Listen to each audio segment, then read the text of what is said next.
किसी ने बड़े कमाल की बात कही है कि आपके कर्म ही आपकी पहचान है, वरना इस दुनिया में एक नाम के तो हजारों इंसान हैं। हाय गाइस, मेरा नाम है आरजे कार्तिक और आपके लिए एक छोटी सी कहानी। ये कहानी एक जादूगर की, जो जादू दिखाने के लिए धीरे धीरे प्रसिद्ध होता जा रहा था। राज दरबार में बात पहुंची, राजा ने उसे जादू दिखाने के लिए बुलाया। जादूगर को लगा कि जिंदगी में सबसे बड़ी कमाई करने का अवसर आ चुका है। जादूगर ये सोच रहा था कि वो सबसे अच्छा जादू दिखाएगा और सबसे ज्यादा इनाम राजा जी से पालेगा। दरबार में पहुंचा, सोचते हुए जा रहा था कि कौन सा जादू दिखाऊं। जब वहां पहुंचा तो उसे लगा कि सारे जादू तो दिखा चुका हूं, आज कुछ नया करता हूं। तो जादूगर ने राजा का मुकुट ही गायब कर दिया और जैसे ही मुकुट गायब हुआ, दरबारी हंसने लगे। राजा साहब को यह अपनी तौहीन लगी। वो गुस्से में आ गए। उन्होंने कहा कि इस जादूगर को काल कोठरी में डाल दो और 7 दिन के बाद इसे मृत्यु दंड दिया जाएगा, फांसी की सजा दी जाएगी। जादूगर गया था जादू दिखाने के लिए, इनाम पाने के लिए। उसे कोठरी में डाल दिया गया। उसकी पत्नी को बात मालूम चली, रोती बिलखती पहुंची अपने पति से मिलने के लिए। जाकर के देखती कि जादूगर मुस्कुरा रहा था। उसने कहा कि पागल पागल तो नहीं हो गए, 7 दिन के बाद में तुम ये दुनिया छोड़ के चले जाओगे और तुम मुस्कुरा रहे हो। जादूगर ने कहा कि चिंता क्यों करती हो, अभी 7 दिन का समय है, अभी मुस्कुराओ, खुश रहो, सब ठीक होगा। पत्नी को लगा कि पति पागल हो गया है, मौत को सामने देख करके बातें पागलों जैसी कर रहा है। वो चुपचाप वहां से चली गई। रोज उससे मिलने के लिए आती, वो रोज कहता कि 6 दिन बचे, 5 दिन बचे, 4 दिन। फाइनली फांसी का दिन आ गया। राजा घोड़े पर सवार होकर के उस जादूगर के पास पहुंचा आखिरी बार मिलने के लिए। और जब उसने देखा जादूगर ने कि राजा घोड़े पर आया, उसके दिमाग में एक आइडिया आया। जैसे ही राजा वहां आया तो जादूगर उदास हो गया, रोने का नाटक करने लगा। राजा ने कहा कि हाँ भाई, क्या हुआ? उस दिन तो मुकुट गायब कर रहा था, जादू दिखा रहा था, आज जब तेरे सामने फांसी है तो तुझे रोना आ रहा है। जादूगर ने कहा कि नहीं महाराज, मरने से नहीं डर रहा हूं, मरना तो सबको है। मुझे इस बात का डर है कि बरसों से एक कला सीख रहा था, अपने घोड़े को उड़ना सिखा रहा था, उसे उड़ाना चाहता था। वो काम बस 1 साल में पूरा होने वाला था।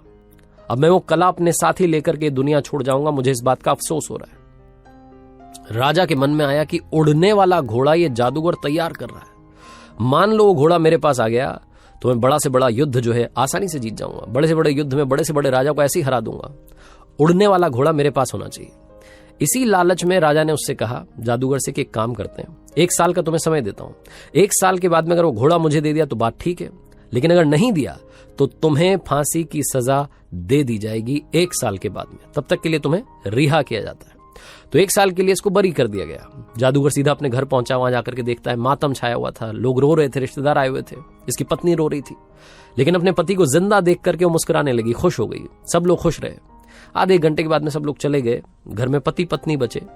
पत्नी ने फिर से पूछा, एक बात बताओ, राजा ने आपको छोड़ कैसे दिया? तो जादूगर ने कहा कि एक शर्त पर छोड़ा है, 1 साल के अंदर मुझे उन्हें उड़ने वाला घोड़ा देना है।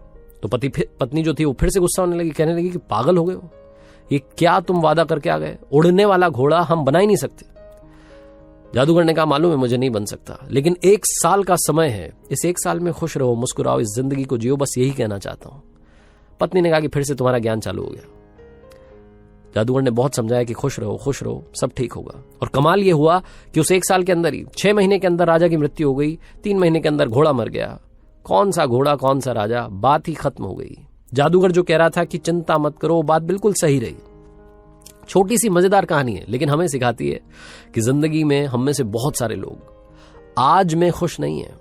हम कल की चिंता करके दुखी हो रहे हैं। हमें लगता है कि कल ये प्रॉब्लम आएगी, क्या होगा, कैसे होगा, उसको सोच सोच करके आज दुखी हो रहे हैं। आज हमारे पास में सब कुछ है, मुस्कान है, फैमिली है, लेकिन हम खुश नहीं है। हम कल की चिंता में दुखी हैं। ये जादूगर की छोटी सी कहानी हमें यही सिखाती है कि जो होगा देखा जाएगा। जिंदगी में ये फंडा भी बड़ा काम आता है। मैंने कहीं पर पढ़ा था कि अगर आप किसी समस्या के बारे में 5 मिनट सोचते हैं और उसका हल नहीं निकाल सकते, तो आपको उस समस्या की चिंता ही नहीं करनी चाहिए, उसे ऊपर वाले पर छोड़ देना चाहिए। आरजे कार्तिक एक बार फिर आपसे कहेगा, आज में जिएं, आज में रहें, आज में मुस्कुराएं। जो कल होगा वो आपके कर्म डिसाइड करेंगे। कर दिखाओ कुछ ऐसा कि दुनिया करना चाहे आपके जैसा। याद रखिए, हर सोमवार सुबह 9:30 बजे मेरे साथ देखिए मेरे सोशल मीडिया हैंडल्स पर एक नई कहानी।